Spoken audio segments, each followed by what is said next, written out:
reflect on faith. But what is faith?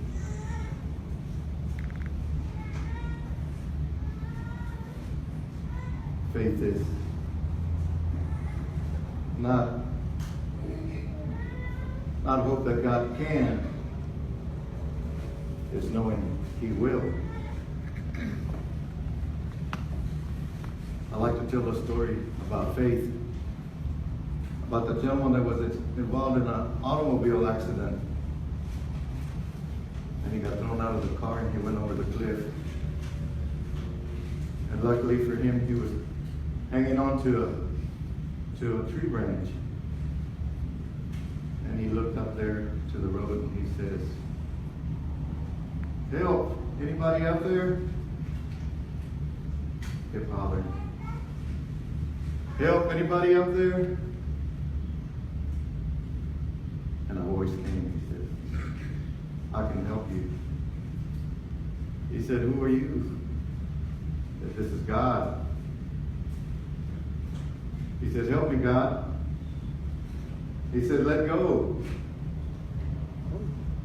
He turned around and he says, "Anybody else up there besides God?"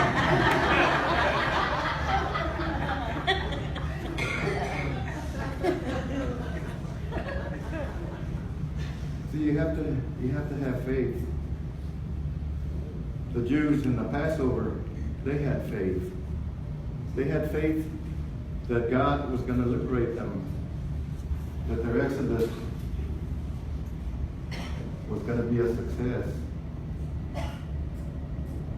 and they were going to be led to the promised land by Moses. So they had faith in God that He would liberate them. In the second reading, St. Paul says, faith is the realization of what is hoped for and evidence of the things not seen. He's talking about Abraham,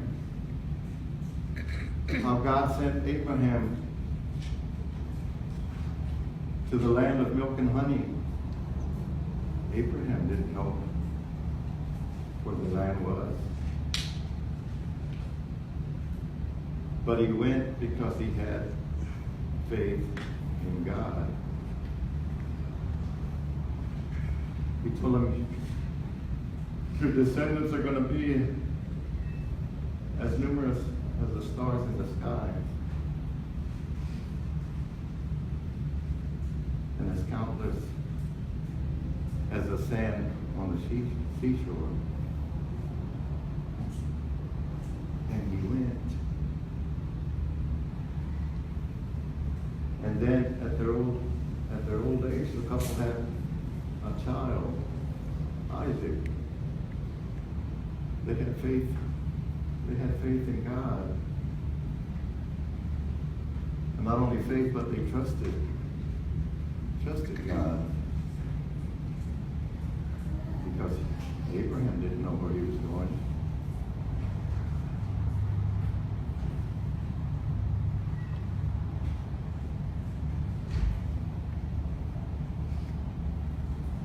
And so in the gospel, Jesus talks about the parable about the master that goes off to a wedding, that his servants be vigilant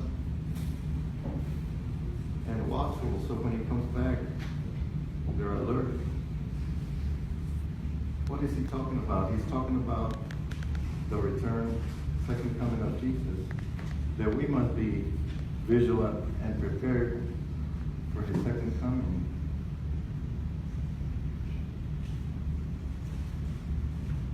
That's why in John's gospel he talks about, let not your hearts be troubled. Have faith in God. Have faith also in me. In my Father's house there are many dwelling places.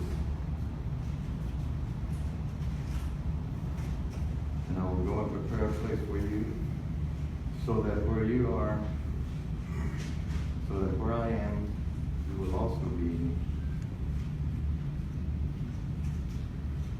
And that's what it's talking about, that we have to be vigilant, that we have to be ready because we don't know the time or the hour when the Lord will be calling on us.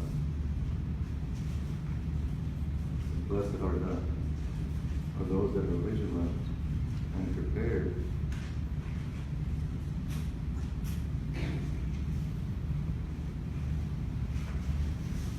And that's what our responsorial, one of our responsorial songs says. We wait and hope for the Lord. He is our help and our shield. In him our hearts rejoice, for we trust in his holy name. May your unfailing love be with us, Lord, as we put our hope in you. Amen. Amen.